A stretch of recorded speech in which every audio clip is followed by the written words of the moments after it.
Salut les amis, j'espère que vous allez bien. Ceci est la suite de la vidéo où je parlais des décisions importantes à prendre dès les premiers mois ici au Canada. Je vous ai dit que vos décisions que vous allez prendre durant les premiers mois sont très déterminantes pour la suite de votre parcours ici au Canada. Si vous n'avez pas vu cette vidéo-là, j'ai laissé le lien de la vidéo dans la barre de description. Vous pourrez aller là-bas pour la regarder. Donc, j'ai parlé d'un élément très important. Je vous ai dit que préparez-vous à l'avance. Avant d'arriver, faites bien votre plan. Prenez bien des renseignements, des informations avant d'arriver.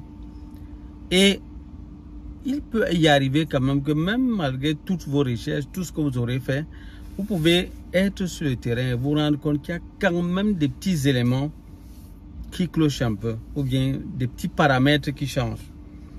Et lorsque vous allez constater ça, vous aurez besoin d'informations. Et la plupart du temps, vous allez vous renseigner. Et pour beaucoup, ils cherchent l'information parfois chez, ça peut être des membres de leur famille, ça peut être des voisins, ça peut être des amis qu'ils ont eu à connaître, ça peut être des personnes, de plusieurs personnes diverses qui peuvent être même soit dans la même ville, soit dans d'autres villes. Et parfois, on va vous recommander d'autres personnes. Dans tous les cas, vous aurez un certain nombre de conseils. Maintenant, la décision finale vous revient. Les amis, c'est vous qui allez subir pour le chemin que vous allez choisir. C'est vous qui allez être dans ce chemin. Donc, vous devez vraiment prendre au sérieux les décisions que vous allez accepter dès le départ, dès vos premiers mois ici au Canada. Moi, je vais vous dire qu'il y a plusieurs personnes qui ont pris de mauvaises décisions ici au Canada dès le départ, et puis ça s'est mal transformé pour eux. Jusqu'à aujourd'hui, ils sont coincés. Parce qu'il y a certains qui ont commencé à faire certains jobs, et à un certain moment, c'est difficile pour eux d'arrêter. Ils ont du mal à arrêter. C'est un peu comme certaines personnes qui arrêtent peut-être les études, et ils se disent, bon, je vais un peu aller chercher de l'argent, et puis je reviendrai encore continuer. Parfois, ils commencent le job, ils commencent un job pour pouvoir subvenir à ses besoins et puis faire certaines choses. Mais à un certain moment, il a du mal à retourner encore à l'école comme il l'avait vraiment planifié. C'est de ça que je parle. Donc, il y a plusieurs personnes ici qui sont engagées. Ils avaient peut-être l'ambition, vraiment, un bon projet par rapport à ce qu'ils devaient faire. Ils savaient qu'ils devaient arriver ici, entrer dans telle école, faire un certain nombre d'années et puis commencer à chercher le job réellement. Ils s'étaient déjà préparés par rapport à ça. Ils avaient déjà budgétisé tout. Et c'est bien tracé le plan. Mais arrivé à ce moment, ils se sont détournés. On commençait à faire certains jobs. Et ça devenait plus difficile pour eux de continuer les études. Et même à un certain moment, ils n'avaient même plus cet engouement-là. En dehors de ça, les connaissances leur manquaient encore également. Vous savez qu'avec le temps, il y a certains réflexes qui peuvent partir. Hein. Laissez-moi vous dire, quand vous embrassez certains jobs ici au Canada, il y a des jobs ici qui vont vous occuper. Et votre cerveau va commencer à réfléchir d'une autre façon. Et puis, peut-être certaines notions que vous aviez, ou bien certains réflexes que vous aviez, les amis, ça va partir. Ça va partir. Lorsque vous cessez de vous exercer, laissez-moi vous dire qu'il y a certaines choses que que vous allez perdre. C'est très important ce que je vous dis. Donc moi, je vous dis vraiment, faites très attention par rapport aux décisions que vous allez prendre. Et c'est vraiment vous qui êtes au centre de tout. Ce n'est pas quelqu'un qui va vraiment vous pousser à prendre la décision à votre place. Ce n'est pas quelqu'un. Donc prenez les informations, rassemblez-les et essayez de voir qu'est-ce qui est vraiment en droite ligne avec ce que vous voulez. Ce que vous allez pouvoir porter de tout votre cœur, être persévérant, être engagé pour atteindre votre objectif. C'est très important ce que je vous dis. Il y a certains qui sont arrivés ici. Pour eux, c'était vraiment bon pour eux d'aller aux études. Je vous rappelle que les gens n'arrivent pas ici dans les mêmes conditions et avec les mêmes situations. Il y a des gens qui arrivent ici étant juste étudiants internationaux. Donc il est entré directement dans les études. C'est même déjà pour ça qu'il est arrivé.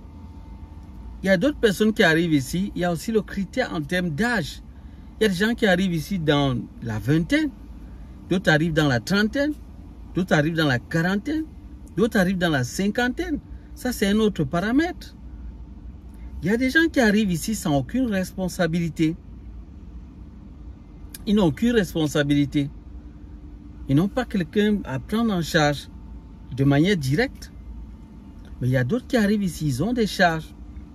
Et en termes de charges, il y a des gens qui ont des charges moyennes, d'autres qui ont des charges lourdes.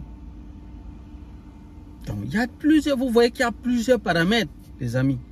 Vous devez prendre ça en considération.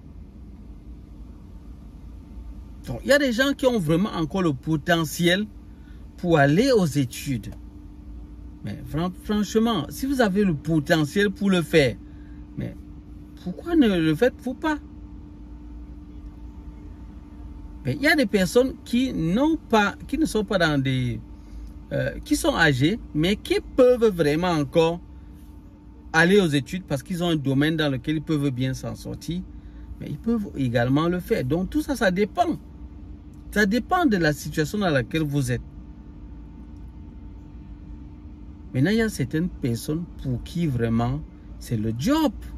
Ils ne doivent même pas se casser la tête pour dire qu'ils vont aller faire ci ou ça dans les études. Ils vont juste faire peut-être quelques petites formations et puis le problème sera résolu. Ici au Canada, il y a des petites formations qui vous permettent d'entrer rapidement dans l'emploi. Il y a des formations qui sont longues. Donc ça dépend de vos objectifs et de la situation dans laquelle vous êtes. Vous devez bien analyser tous les paramètres avant de prendre votre décision. Et n'oubliez pas qu'à un certain moment, l'objectif c'est quoi? C'est que vous ayez une certaine stabilité. Je vous ai dit, le montant du salaire que vous cherchez, c'est pas forcément ça que vous devez mettre en priorité. Parce que vous avez entendu des gens qui vous disent non, vraiment, si tu prends tel job, tu n'auras jamais 100 000 $ l'année, tu n'auras pas 150 000 $ l'année. Mais il faut faire attention. Il y a certains jobs ici au Canada où vous avez des avantages. C'est-à-dire, vous allez voir quelqu'un qui logiquement devrait être à un salaire de 40 000 $ l'année. Mais à cause du fait qu'il est dans un certain service où il y a des avantages, il se retrouve avec un salaire de 45 000, 50 000 ou 55 000. Et parfois, là-bas, on peut le faire évoluer rapidement. Ce qui fait qu'il peut se retrouver facilement à 65 000, 80 000 ou 85 000 $. Et ça peut être un job qui ne le casse pas peut-être autant. Et il a la possibilité de faire peut-être d'autres choses en parallèle. Vous voyez que pour une personne qui est dans une disposition pareille, vous voyez que ce serait meilleur pour lui de faire ça. Donc je vous ai dit, chacun a sa route. Donc c'est à vous de voir, d'examiner avec tout ce qu'on vous donne comme conseil. Vous devez voir vous-même ce qui vous correspond le mieux. Voilà pourquoi j'aimerais vraiment dire ceci. Pour vous qui êtes déjà ici au Canada, s'il vous plaît, vous avez déjà peut-être fait 2 ans ou 3 ans. Quand vous voyez les jeunes arriver là, s'il vous plaît, donnez-leur des conseils. Mais ne les imposez pas, ne les orientez pas. Qu'est-ce que je veux dire? Ne les intimidez pas peut-être. Ne les influencez pas. Voilà ce que je voulais dire. Ne les influencez pas dans leur prise de décision. Parce qu'il y a des gens qui, lorsqu'ils vous donnent des conseils par rapport à ce que vous pouvez faire, ils le font un peu d'une manière un peu comme si vous poussez carrément à aller déjà dans une certaine direction. Et c'est ça qui n'est pas bon. C'est ça qui n'est pas bon parce que chacun est différent, les amis. Chacun est différent. Chacun a sa destinée sur cette terre. Le chemin que toi tu as emprunté n'est pas forcément le même que moi je dois emprunter. Même si peut-être ça allait, ça allait bien. Regardez la preuve. La preuve. Regardez l'univers, le monde entier. L'univers. Regardez le nombre de jobs qu'il y a là dehors. Est-ce que tout le monde fait la même chose? Est-ce que c'est tout le monde qui est médecin? Est-ce que c'est tout le monde qui est dans le corps de l'armée? Est-ce que c'est tout le monde qui est dans l'enseignement? Est-ce que c'est tout le monde qui est dans le domaine technique? Est-ce que c'est tout le monde qui est dans le transport? Mais ce n'est pas tout le monde. Il y a des gens qui sont faits pour tel domaine. Donc vous voyez, on ne va pas juste regarder, non, il faut seulement faire tel domaine parce que ça paye bien, parce que ça paye beaucoup. Non les amis, non. J'ai dit non. Faites selon votre vision que vous voyez que Dieu a mis en vous. Parce qu'à chacun de nous, Dieu a mis des dons. Nous avons des dons. Et nous avons parfois des appels. Suivez votre cœur, suivez votre intuition. Vous pouvez même aller dans un job, peut-être au départ, mais vous laissez suivre par votre intuition. Hein. Au départ, quand vous regardez le montant, là, ce n'est pas peut-être très élevé, mais c'est peut-être moyen. Mais dans cette voie, vous allez trouver quelque chose qui peut vous permettre d'aller peut-être un peu plus. Et même être très stable. Et avoir la possibilité de faire beaucoup plus de choses que l'argent ne peut pas vous donner. Vous pourrez avoir des avantages là-bas que l'argent ne peut pas vous donner. Donc les amis, ne pensez pas toujours que c'est l'argent, c'est ça qui vous offre tout. Non, il y a des personnes sur cette terre qui n'ont pas assez de moyens. Parce que quand tu le regardes, tu ne vois pas les moyens financiers qu'il a. Mais ce qu'il peut réaliser grâce aux relations qu'il a, toi tu ne peux pas. Donc faites très attention. Ne croyez pas que tout c'est juste l'argent. Non, non, non. Non. Non. Non. Moi je vous le dis. Moi je connais des gens qui ont commencé bénévoles ici au Canada. C'est-à-dire ils sont allés travailler sans... On ne devait pas les payer. Ils étaient juste là en train d'aider. Et ils l'ont fait parce que c'est ce qui était dans leur cœur. C'est la conviction qu'ils avaient. Et surtout que là où ils sont allés, c'était quelque chose qui avait un rapport avec leurs ambitions. C'était quelqu'un qui faisait dans l'aquaculture, dans l'élevage des poissons. J'espère que c'est comme ça qu'on dit ça, l'aquaculture. Donc c'était des gens qui faisaient dans ce domaine. Et il le faisait dans son pays, sauf qu'il est arrivé ici, il a trouvé une structure qui faisait dans le bénévolat pour aider les gens qui font dans ça. Et ça l'a intéressé, il a dit, bon, moi je vais aller le faire, même si pour un départ, mais les ressources que j'ai, je peux déjà me battre un peu, mais je vais le faire. Étant là-bas, je pourrais nouer des contacts et on verra la suite au fur et à mesure. Mais déjà, c'est quelque chose qui le plaisait. Lui plaisait. C'est ça, et il l'a fait. Et par là, au fur et à mesure, il a travaillé dans une structure. À un certain moment, il travaillait tellement bien que vraiment les clients étaient vraiment satisfaits. Il en a parlé, il a parlé également à son patron de son ambition également de faire dans un domaine pareil et également de fonder aussi sa structure. Son employeur n'a pas trouvé un problème à ça. Il n'a pas trouvé un problème à ça. C'est comme ça qu'il a eu à fonder sa propre structure également dans le même domaine. Il a eu l'expertise, l'expérience canadienne. Il a fondé sa structure et c'est comme ça qu'il a eu plusieurs clients et il gagnait son argent. À un certain moment, il est allé, le gouvernement l'a appelé pour pouvoir livrer plusieurs structures. Parce qu'il concevait des locales là, des petits locales pour mettre dans des structures avec des petits poissons à l'intérieur. Lui, il venait de temps en temps nourrir. Il a eu beaucoup de contrats. Ça lui a permis d'être riche. Et aujourd'hui, en retour, il essaye de faire du bien dans la communauté où il se trouve. Il essaye d'aider plusieurs personnes. Aujourd'hui, il est vraiment riche. Mais est-ce que qui aurait su qu'il serait devenu ainsi? Au départ, non, personne ne pouvait savoir. Vous voyez, vous allez peut-être dire à quelqu'un que moi, je sens que je dois faire ceci parce que, voilà, je le ressens, j'ai cette conviction, je vais aller sur cette voie. Il va vous dire non, non, non, non, il ne faut pas y aller et tout. Mais lui, il dit en fonction de ce que lui il pense, selon lui. Mais est-ce que dans le fond, c'est ça? Suivez votre conviction personnelle. Et si vous êtes chrétien, suivez la voie du Seigneur. Ce que Dieu vous convainc, suivez ça, les amis. Suivez ça. Beaucoup de personnes vont vous dire, non, prends telle voie, la voie A, la voie B, la voie C. Laissez-vous conduire par votre intuition, ce qui est au fond de votre cœur. C'est ça le bon chemin. C'est ça le bon chemin. Parce qu'ici au Canada, tout peut changer à tout moment. Hein. Vous pouvez voir quelqu'un, vous avez l'impression qu'il est vraiment zéro là, mais d'un jour au lendemain, vous vous rendez compte que lui, il est déjà dans une bonne situation. C'est ça le Canada. C'est pour ça qu'il ne faut jamais mépriser quelqu'un ici. C'est pas parce que tu vois quelqu'un, il est balayeur quelque part, tu le méprises. Moi, j'ai vu beaucoup de gens faire des choses comme ça, mais c'est pas bien. C'est pas bien. Hein? Parce que juste parce que vous avez un petit poste d'autorité, vous êtes son supérieur hiérarchique, maintenant vous allez vouloir montrer que non, vous êtes vraiment le supérieur, vous voulez montrer. Ceux qui perdent le temps à faire ça, si vous m'écoutez et vous êtes dans cette catégorie, s'il vous plaît, arrêtez. Arrêtez. Arrêtez. Nous sommes tous au service de Dieu. Nous sommes tous des serviteurs. Nous sommes des serviteurs. Ne simplifiez jamais quelqu'un. Ce n'est pas parce que la personne est balayeur et toi, tu es peut-être son supérieur. Ça signifie que tu es plus important que cette personne-là. Non. Tu n'es pas plus important. Jamais. Tu n'es pas plus important.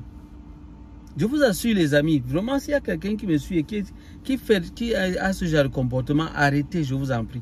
Et demandez à Dieu de vous pardonner. Parce que vous ne comprenez pas, vous êtes orgueilleux. Et vous croyez que c'est par vos propres forces que vous êtes arrivé là où vous êtes. Non, pas du tout. Vous croyez que c'est pas ma force parce que je suis trop fort que je suis ici. Et même le fait d'être ici, c'est ça qui fait quoi? C'est ça qui fait que je suis spécial. Il n'y a rien à voir. Nous sommes sur la terre. Nous sommes sur la terre et toutes ces choses, ce sont des choses passagères. Ce sont des choses passagères, on ne doit pas s'attacher à ça. C'est passager. Tout ça est passager. Ça vient, c'est aujourd'hui et puis demain, tout ça va partir. Et on va même laisser. Donc même ça part pas, toi-même tu pars. Donc tout ça, c'est la vanité, les amis.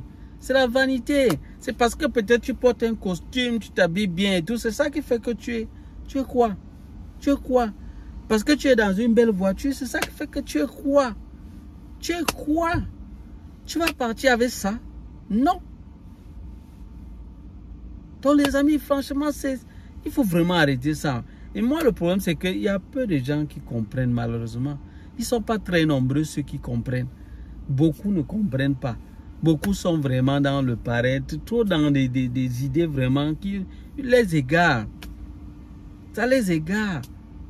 Les gens sont là toujours en train de croire que non, c'est vraiment l'homme est mesuré par rapport à ses biens qu'il a.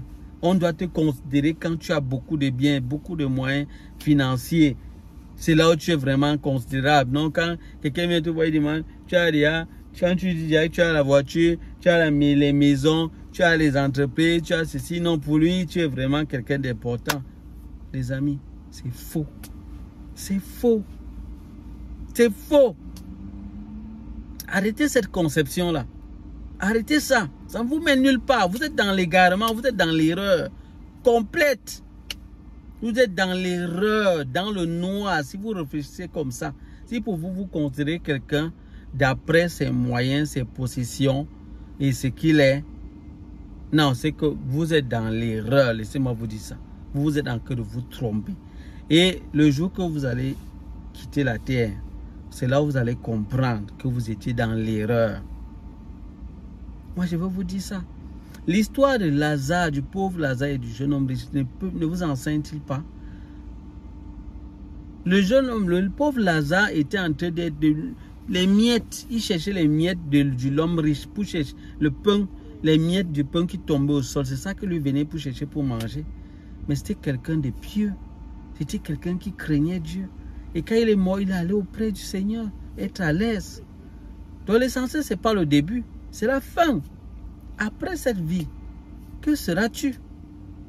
Crois-tu que tu seras riche? Tu vas acheter Dieu avec ton argent. C'est avec ton argent que tu vas acheter Dieu, le créateur de l'univers. Tu peux l'acheter avec l'argent. Avec combien? Ce que tu as, c'est combien? Ce que tu as, c'est combien? J'ai dit, même l'homme le plus riche de la terre, peut-il acheter rien que cette terre? Et la terre, c'est quoi par rapport à ce que Dieu a? Non, vraiment, vous ne pourrez pas acheter Dieu.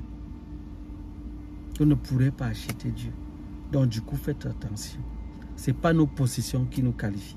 Et ce n'est pas ça qui est important. Que c'est-il à un homme de gagner le monde entier s'il perd son âme? Les gens sont là, ils s'attachent à l'argent. Vous vous attachez au bien de la terre. Parce que quand on va parler ça, d'autres vont dire c'est parce que toi, et ils vont cruiser dire que non, toi tu es vraiment paresseux, tu le fais. Les amis, je vous ai dit, je ne veux même pas vous parler de moi. Si je vous parle, vous allez avoir peur. Vous allez dire, mais celui-ci là. Mais ayant moi, malgré tout, je vois, c'est rien du tout. Les biens de cette terre sont éphémères, les amis. C'est éphémère. Nous ne sommes rien du tout. Je dis, nous ne sommes rien du tout. Rien du tout. L'homme n'est qu'un petit souffle qui paraît pour un temps et puis disparaît. Ne vous attachez pas aux choses de la terre. Ni l'orgueil. Arrêtez. Parce que vous avez un certain poste. Vous êtes un peu chef. Maintenant, vous allez marcher sur les autres. Vous leur montrer que je suis le chef. Et quand peut-être, j'ai vu d'autres parfois qui, lorsqu'on ne constate pas bien, ils veulent que la personne constate que c'est lui le chef. Il veut absolument que l'autre constate que c'est lui le chef. Pour partir où, mon cher? Tu es chef et puis ça fait quoi? Regardez Jésus, le maître. Il est arrivé ici, il était comme le serviteur au milieu de ses disciples. Pourtant, c'est lui le maître. Voilà le modèle à suivre. Même si c'est difficile, c'est ça qu'il faut suivre. C'est ça qu'il faut suivre. Hein? Le fait de vouloir montrer que vous êtes le chef, vous êtes l'autorité, vous avez l'autorité. Et puis quoi? Et puis quoi? On fait quoi avec? Et puis quoi? C'est un titre que vous avez. C'est un titre. C'est tout. C'est un titre. Et puis quoi? D'autres sont docteurs. Non, je suis docteur. Je suis un docteur. Je suis un grand ingénieur. Et puis quoi? Et puis ça fait quoi? Tu es un grand docteur, tu es un grand ingénieur. Et puis quoi? Tu vas manger ça, tu vas manger les diplômes là. Quand tu vas mourir, tu vas partir avec ça. Tu vas arriver te vanter devant Dieu avec ça, que tu es docteur, tu es ingénieur. Tu as fait quoi? Est-ce que tu connais même ce qui se passe? Tu connais la technologie qui gère les astres qui existent? C'est-à-dire, si Dieu veut même te parler des choses, tu vas te rendre compte que ta tête est vide. Donc, ça dit que tu es encore même bête jusqu'à. Donc, ça dit que tu es tellement, ça dit que tu es borné. Donc, ça dit que tu es tellement bloqué. Donc, vraiment, faisons attention, les amis. Vraiment, faisons attention. Ne nous glorifions pas avec la connaissance, avec les titres et tout ça. C'est vain et inutile. Et vous qui êtes dans des positions, vous vous battez. Faites tout pour bien faire ce que vous faites. C'est tout. Et ne gérez pas tous ceux qui vont venir vouloir se montrer qu'ils ont monté le gros dos. Ne les gérez pas. Faites votre travail. Ne vous sentez pas blessé. Faites votre travail, c'est tout. Et ceux qui sont en train de faire ça, s'il vous plaît, repentez-vous. Vous n'êtes pas sur la bonne voie. Et ça ne va pas vous être utile. Voilà les amis, ça sera tout pour cette vidéo. C'est la deuxième partie. Si vous n'avez pas vu la première, regardez là. Regardez cette première partie. Donc les amis, portez-vous bien. Que la grâce de Dieu soit avec vous. N'oubliez pas de vous abonner. N'oubliez pas de vous abonner. Souvent, j'oublie ça. Et parfois, les gens oublient aussi. N'oubliez pas de vous abonner, liker le contenu également. Si vous voulez entrer dans les groupes que j'ai créés là, n'oubliez pas, le seul élément que je veux, c'est que vous me montrez qu'on est ensemble. Donc, vous écrivez on est ensemble en commentaire. Les deux premiers, les deux derniers chiffres de votre numéro de téléphone avec lequel vous allez me contacter. Et puis également, likez le contenu s'il vous plaît. Partagez également la vidéo pour que d'autres puissent la voir également et que ça puisse les édifier. Quant à moi, je vous dis à bientôt pour d'autres vidéos. Bye bye.